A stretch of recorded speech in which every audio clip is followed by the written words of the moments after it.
Hey guys, welcome to Unacademy. Hope all of you are doing fine. Let me check the audio and video before I begin the class. Just give me 30 seconds.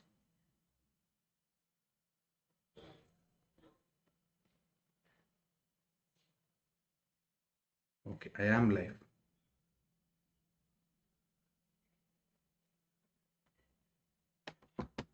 So without wasting any time, let's begin. My name is Manoj Kumar. I'm a civil engineering graduate. I've cleared SSC CPO, ESIC UDC, LIC ADO. Going forward, there's a free scholarship test. Free scholarship test. All you need to do is you need to use my invite code. My invite code is MJ10. The link to the test is down in the description box below. You get to win Samsung mobile, JBL headphones, Amazon vouchers, and also more about this combat test. You will have to answer 60 questions in 60 minutes. So these questions are anticipated questions for SSC exams, and you get to compete with thousands and also get real-time ranking. And the mega scholarship is worth 1 crore. Questions are curated by top educators. Top-notch question for a top-notch exam, real-time all India ranking, the ultimate support for your preparation, and 500 lucky participants. They will win amazing rewards. Going forward, about iconic features, we'll have priority in doubt solving and also priority in live classes. Priority in doubt solving will be in the Unacademy app via Ask a Doubt feature. Priority in live classes will be in using the raise hand feature. Going forward, what is Ask a Doubt by Unacademy? You go to the Doubts and Solutions feature on your home screen. Click on Ask a Doubt and upload your doubt image. Crop the image and highlight the question. Choose the subject that the question falls under so that the respective educator will provide the solution. Going forward, here you can have a look at a few test series which are available for free and a few paid test series as well. You can attempt all the tests live and recorded now. Going forward, raise a hand feature by Unacademy. This is applicable only for plus subscribers and iconic subscribers. So what is raise a hand feature? In the middle of a live class, if you have any doubt, you get the option to raise your hand. You can raise your hand and talk to your favorite educator and get your doubt resolved. Online is much better than offline. Going forward, about SSC subscription for 2 years, it is 7,800. For 12 months, it is 6,500.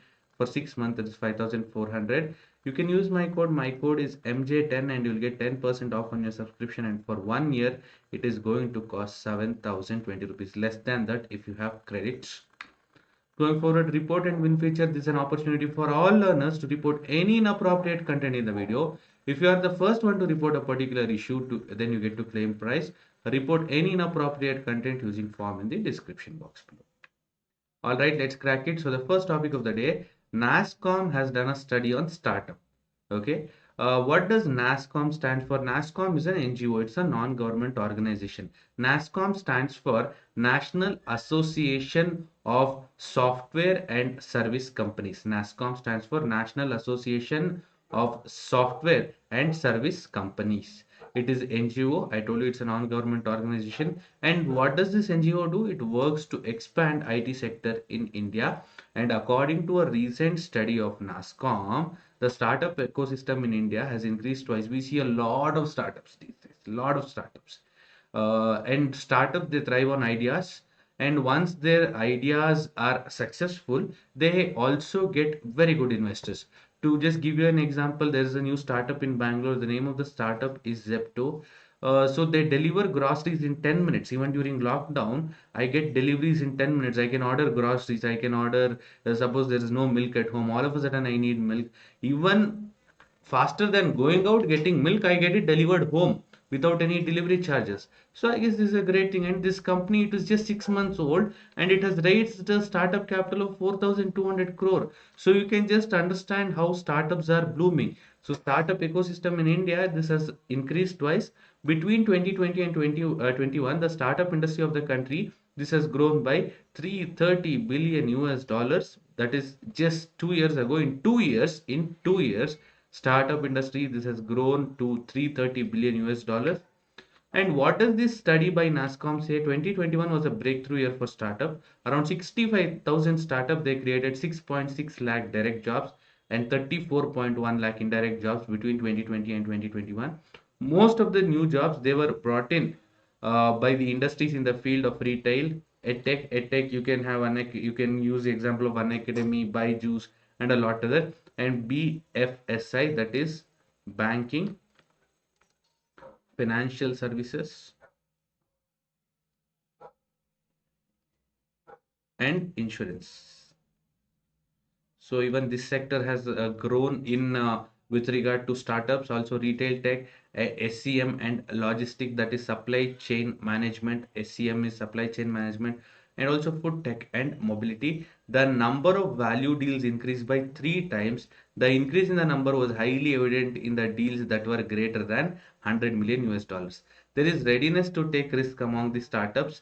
The investor confidence has also increased. 50% of the deals signed had investors from India. In terms of deals, the number increased by 3 times. Going forward, what is the inference? What is the conclusion that you can draw from this? The performance of startups proves that the dedication put in, the number of unicorns has increased. What are unicorns? Unicorns are those company with a capital of more than 1 billion US dollars. They're what we call unicorn. Byju's is a unicorn, yeah, and a lot other companies are unicorns. The number of unicorns has increased. The future of Indian startups is bright in 2022. So even in this year, the startup industry, it is bright. The future of Indian startups is bright. And what a study about the unicorn, around 42 unicorns have evolved in 18 sectors just in 2021. So in 2021 alone, in 18 sectors, there are 42 new unicorns that have come up. This is the third highest in the world after USA and China. The unicorn alone added 90 billion US dollars between 2015 and 2021. The unicorns have increased by 6 times. Going forward, big corporates, more than 260 corporates participate in the development of startups. The corporates are building open innovation programs. International, the Indian startup growth in US, UK, China, and Israel has been the highest in terms of seed deals, number of startups, and late stage funding. So in funding, there are different stages. The one is pre-seed, seed round, deal round, and also late stage funding. All these are there. Title of the study, Indian Tech Startup Ecosystem, Year of the Titans. This is the title of the study conducted by NASCOM. Excuse me, sorry. And about NASCOM, I have already told you, it is an NGO that is working to build IT sector in India, and it was established in 1988. That is about NASCOM. Going forward to the next topic of the day, Meghalaya Living Root Bridge. So a living root bridge is nothing but a suspension bridge across small streams. They are built using living plant roots. So living plant roots, they are used to build bridges, suspension bridges, and they last nearly 500 years. They last as long as the life of the roots are good. So this is what is a living root bridge, and this is being constructed in Meghalaya. Let us see more on this. These roots, they are common in Meghalaya. They are handmade. They are built using rubber or fig trees. How are they built? They are built using rubber or fig trees. They are built by local Jaintia or Kasi people. There are three hills in Meghalaya. One is Garo, from the west to the east, Garo, Kasi, Jaintia hills. So people of Jaintia and Kasi, they have built these living root bridges. Recently, India has sought UNESCO World Heritage tag for these bridges. So these bridges are important because India has requested for UNESCO World Heritage tag for these bridges. Going forward, key fact about the living root bridges. These bridges are locally called Jing Jeng Jri. Jing Jiang Jri. Please do note this. This is the local name. These bridges what are called Jing Jeng Jri locally. These bridges are 50 meter to 1150 meters above sea level, and they have a maximum length of 50 meters. Their width is around 1.5 meters. They are strong to stand for 500 years, so they can stand as long as 500 years. The bridges are healthy so long as the trees from which the bridges are made are healthy. If the trees from which the bridges are made are healthy, then the bridges will be healthy. As simple as that. Okay, it's a simple logic. So you should ensure that the tree gets proper nutrition. That's all simple. Going forward about root bridges in other region, root bridges, they are also built by the Nagaland people. Also the root bridges are built by Badu people of Java. And how is the living root bridge built? These bridges they are formed by guiding the roots of ficus elastic across a stream or a creek. These roots then grow and strengthen over time. The young roots are twisted and tied together to form these bridges. The people use the process of inosculation to bind the roots together. What is inosculation? Inosculation is growing the trunks and roots of two or more trees together. What is inosculation? It is growing the trunks and the roots of two or more trees together. That is inosculation. Going forward about Ficus elatica. This is most common tree that is used in living root bridge building. It is nothing but Indian rubber tree. It is common in US, Sri Lanka and West Indies. And about double decker, the double decker living root village is found near the Rangchiliang village. Rangchiliang village. The living root bridge of Nongriat is also a double decker bridge. The Nongriat bridge is for its wide span and two lanes. Next topic is airstrikes in Yemen. So there are airstrikes in Yemen after there were drone strikes in Saudi. So Saudi-led coalition recently conducted airstrikes in Yemen. More than 100 people were killed during the attack. And about the airstrike they were conducted in Sada of Yemen. The Sada region has a strong hold of Houthis. The attack was response to Houthis attack on UAE. Houthis they used drones to attack UAE. So to retaliate for this attack, Saudi-led coalition has conducted airstrikes in Sada of Yemen. And who are Houthis? Now the question is, who are Houthis? Who are Houthis? Let us see who are Houthis. First, the issue, the Yemen crisis, this traces back to 2011. An uprising in Yemen forced the then President Ali Abdullah Saleh to resign in 2011. Also, he was forced to hand over his powers to Abrabu Mansour Hadi. Hadi couldn't handle the infiltration of terrorists, separatist movement and attacks by jihadists.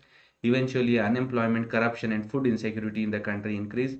The Houthi movement took advantage of political instability. So there was a political instability and Houthi, they took advantage of this political instability, and the Houthi movement, this is led by Shia Muslims. Basically, there are two Muslim sects. One is the Shia and the other one is Sunni. Shia is basically minority community in Yemen.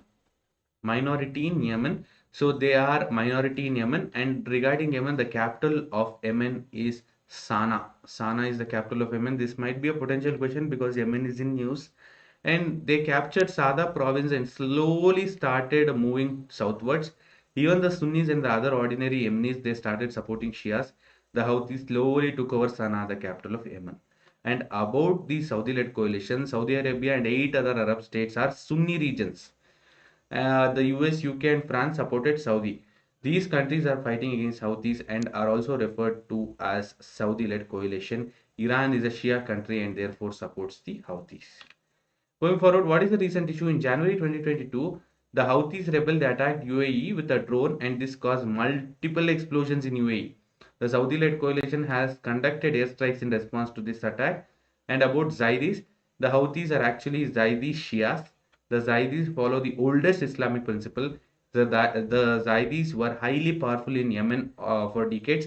However, their dominance ended in 1962 when Egypt overthrew their monarchy. Going forward, what are the concerns of Saudi Arabia? The Houthis, they are backed by Iran. This is one major concern because Iran is also Shia populated. Okay, Iran also has Shia population, and the Houthis are also Shias, but Houthis are minorities in Yemen. So Iran is supporting Houthis, and also Iran is supplying arms and weapons to Houthis. Houthis is going against the Saudi Arabia-led coalition, which includes UK, US, and France. And Saudi Arabia, this sees Houthis as Iranian proxy. So Iran, instead of waging war with Saudi Arabia, it is using the Houthis in Yemen to do war. That is why Saudi Arabia is looking at Iran, is looking at Houthis as proxies of Iran. Going forward to the next topic, Adi Badri Dam. So what is Adi Badri Dam? We know about the mythical river Saraswati, and we know the confluence of Ganga, Yamuna, and Saraswati. What is the confluence of Ganga, Yamuna, and Saraswati called? Can you tell me in the comment box below?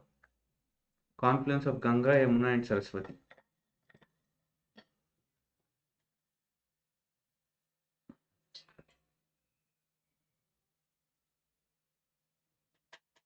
Confluence of Ganga, Yamuna and Saraswati.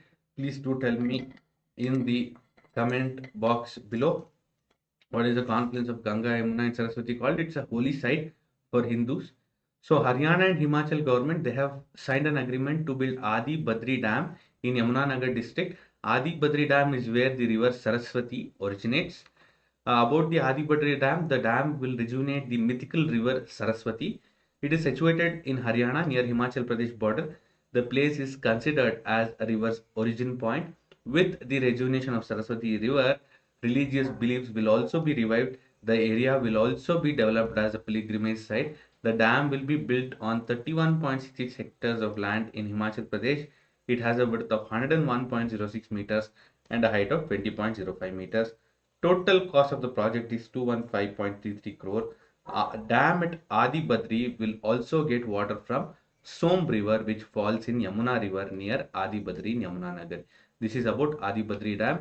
More about the water sharing, the dam, the newly constructed Adi Badri Dam will have a capacity of 224.58 hectare meters of water every year. Out of this, Himachal Pradesh and Haryana will get 61.88 hectare meters of water, while the remaining will flow into the Saraswati River. Going forward, what is the objective of the project? The Adi Badri Dam, this will be built with the objective of reviving the Saraswati River and to increase groundwater level.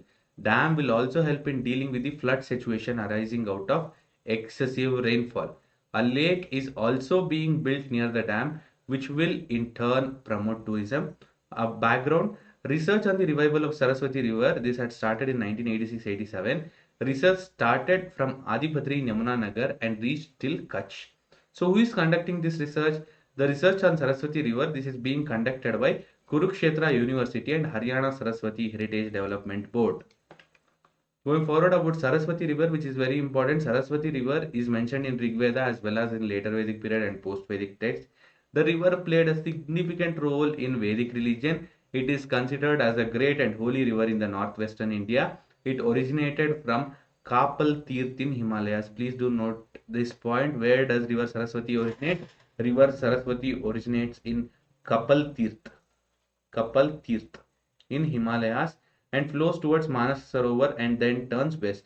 It used to flow through Haryana, Rajasthan and North Gujarat. It also flowed through Pakistan and finally met the western sea through Run of Kutch. The river was approximately 4,000 kilometers in length. Going forward, about Indian Environment Service, we have seen Indian Administrative Service, Indian Police Service, Indian Forest Service, Indian Foreign Service, Indian Forest Service, Indian Revenue Service, Indian Audit and Account Service. Yeah, and we have also seen DANIPS. Lot of services we have seen. We have seen Indian Engineering Service, but we have not seen Indian Environment Service. So this is a thing that is in news. On January 21, 2021, the Supreme Court asked the center whether it was planning a dedicated Indian Environment Service in Indian bureaucratic setup. So the Supreme Court is asking the government, are you trying to set up Indian Environment Service? So more on this. In 2014, a committee headed by former Cabinet Secretary T.S.R. Subramaniam. So T.S.R. Subramaniam committee, this is related to setting up Indian Environment Service. This has recommended to set up Indian Environment Service. Petition was filed by lawyer Samar Vijay Singh for the creation of an independent Indian Environment Service at all India level. However, prima facie, it is doubtful if mandamus can be issued. Mandamus is a writ. There are 5 writs. The 5 writs are habeas corpus, mandamus, quo warranto, certiorari, and prohibition. Mandamus means we command. We command. So who's commanding? The court is commanding. Court is commanding a public authority to do its duty. So here, prima facie, it looks doubtful whether the court will issue mandamus. Though an inquiry can be made on whether the government proposes to follow the recommendation of TSR Subramaniam committee, it is still not known whether it is still doubtful whether mandamus can be issued. Going forward about TSR Subramaniam committee, the TSR Subramaniam committee, this was constituted in 2014 under the chairmanship of Subramaniam. It was constituted by Ministry of Environment, Forest and Climate Change for reviewing environment laws in India as well as for bridging them in line with current requirements. Committee had submitted report on November 18, 2014. Committee recorded that India had a strong environmental policy and a legislative framework. However, it has been weakly implemented. So no matter you have the best of laws and there is no one to implement it, there is no point in those laws. Weak implementation has resulted in criticism of environmental governance by conservation experts and the judiciary. Going forward about Indian Environment Service, committee had recommended to set up an Indian Environment Service as an all India service. It can be created on the basis of qualification and other details prescribed by Ministry of Environment, Forest and Climate Change or Department of Personnel and Training or UPSC. The committee also proposed for creation of necessary institutional framework for this purpose. Going forward, who deals with environmental clearances? Currently, officers from Indian Civil Services conducted by UPSC deal with environment clearances and policy. So what is the issue with the present approval system? As per report, present approval system and monitoring mechanism, they led to suboptimal management of environmental issues. Thus, committee proposed to create an all India service which will act as an expert group for man positions in this field across public and quasi-judicial, quasi-governmental sectors. Going forward to the next topic, which is an important topic, which is Earth 6 mass extinction. So Earth has already had 5 mass extinction, and the last extinction that happened was when dinosaurs became extinct or dinosaurs were wiped out of planet Earth. Now Earth is headed to 6th mass extinction. This is a report that was published by in Biological Reviews. 6th mass extinction crisis is underway on planet Earth. It could have already lost around 13% of its total species. About mass extinction on Earth, in the past, Earth has witnessed 5 mass extinction. The last mass extinction was 65 million years ago that wiped out the dinosaurs. The last time it happened, it has wiped out dinosaurs. Going forward, what are the highlights? Earth is witnessing a drastic increased rates of species extinction and declined abundances of many animal and plant population. Despite that, experts deny that these phenomena amount to mass extinction. They deny on the basis of a highly biased assessment of crisis focusing on mammals and birds. However, the assessment ignores invertebrates, which constitute a majority of biodiversity. Going forward, what are the findings of the study? The team studied mollusks, namely land snails and slugs, which is the second largest phylum among known species. As per IUCN Red List data, mollusks have suffered a high rate of extinction as compared to birds and mammals. Invertebrates, they comprise of around 95% of known animal species. Thus, it is essential to include them in biodiversity extinction estimate. But among the 1.5 million described species of invertebrates, only around 2% have been fully evaluated.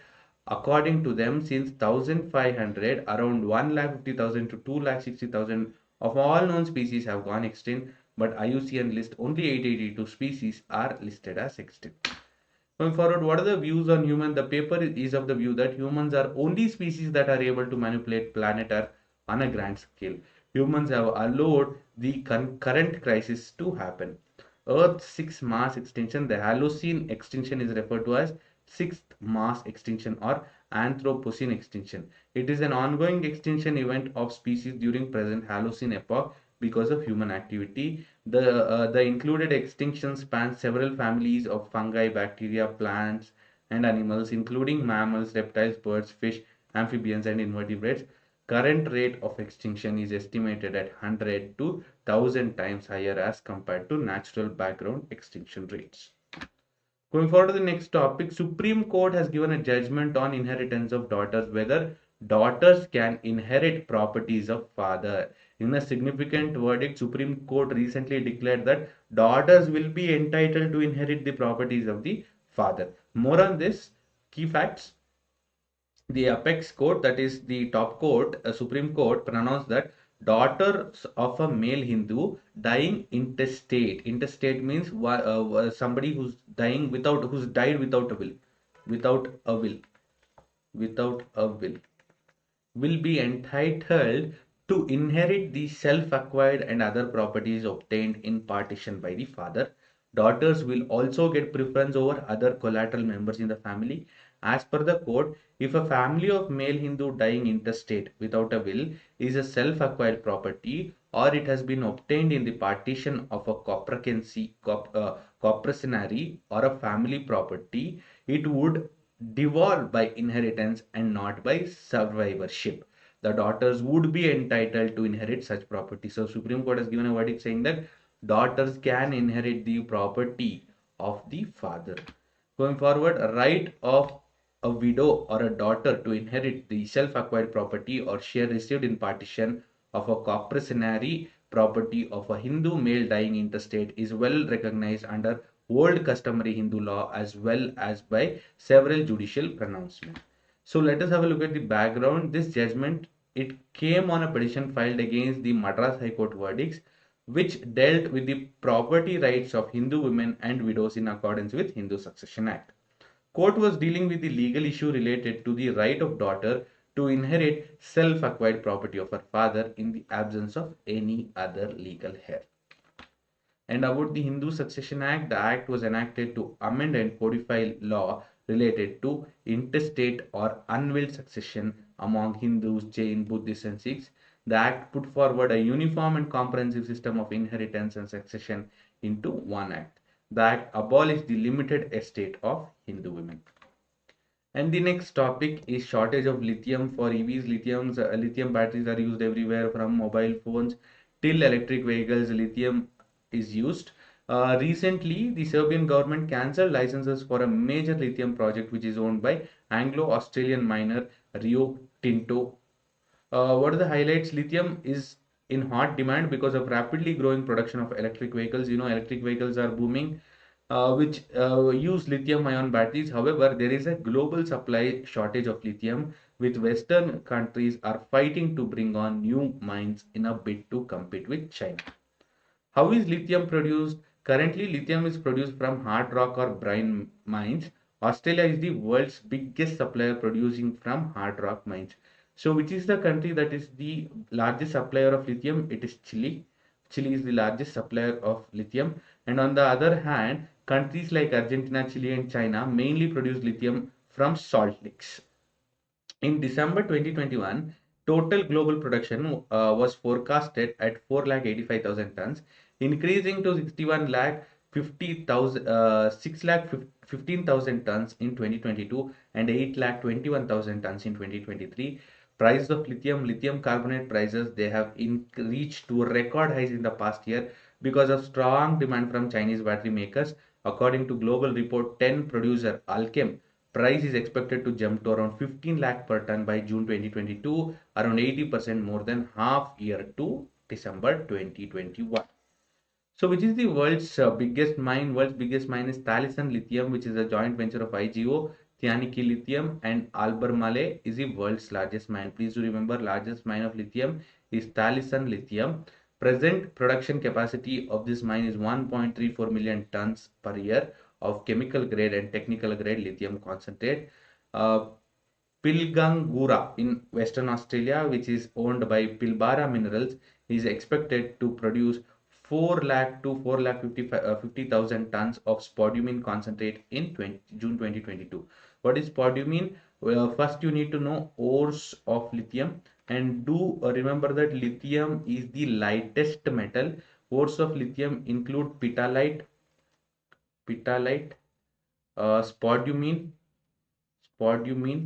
and lepidolite. These are the ores of lithium. So here spodumene concentrate is being produced by Pilangura, that is in Western Australia, and Mount Catlin in Western Australia. This produced around 2,30,065 tons of spodumene concentrate in 2021. Mibra in Brazil is producing 90,000 tons per year of spodumene. Going forward about lithium, lithium is a chemical element. The symbol of lithium is Li and the atomic number is 3. Atomic number is 3. So after hydrogen, after helium, after hydrogen we have helium, after helium we have lithium. So lithium is the lightest metal, and the ores of lithium are petalite, lepidolite, and spodumene. It is soft and silvery white alkali metal. It is least dense metal and least dense solid element. It is highly reactive and flammable. It must be stored in vacuum, inert atmosphere, or inert liquid like purified kerosene or mineral oil. It also exhibits a metallic luster. Moving forward to the next topic, Ramesselis king Gidorahi. King Gidorahi. Ramesselis king Gidorahi. This is a new species of branching worm. Marine biologists, they have recently described the third species of psyllid worm. It was named as Ramesselis king Gidorahi. King Gidorahi. Ramesselis king Gidorahi. Please do remember, it's a really tough name. All these are biological names. The species was found in shallow waters of Sado Island in Japan. It was found inside sponges. About the new species, the newly discovered species is a type of branching worm. With this, three branching worms are known to humans. The other two are Ramesselis multicaudata and Silis ramosa. The R multicaudata was identified in 2012. Going forward, what's the reason? The species has been named after King Ghidorah, a fictitious character. Ghidorah is a two-tailed and three-headed monster enemy of Godzilla. What are the features of new species? The new species, this has a regenerative capacity. The worms live inside the sponges, and the relation between sponges and these worms is still a mystery to scientists. The worm is capable of budding terminally, laterally, and wherever broken surface occurs. So wherever it breaks, it will start to grow there. The worm has an asymmetrical body. It is not visible to naked eye. The body is fragile and breaks easily. Just like our multicaudata, this species also has two pairs of eyes, three antennae, two pairs of tentacular cirri, and a pair of palps. The head of the head of all three species is hidden deep inside the sponge. And about Ramesselis multicaudata, it was discovered in 2006 and was described in 2012. The worm is still a wonder to scientists. The scientists are not able to decipher how the worm it gets enough nourishment. How does it get nourishment to grow back again wherever it has been chopped or terminated or it has been cut down? Annelid, these branching worms belong to the class of annelids. They are segmented. Each segment has a set of organs. So that's it for today. I hope you enjoyed the video. If you like the video, please do like, share, and subscribe. Thank you so much for watching the video. We'll catch up in another video. Until the next video, bye.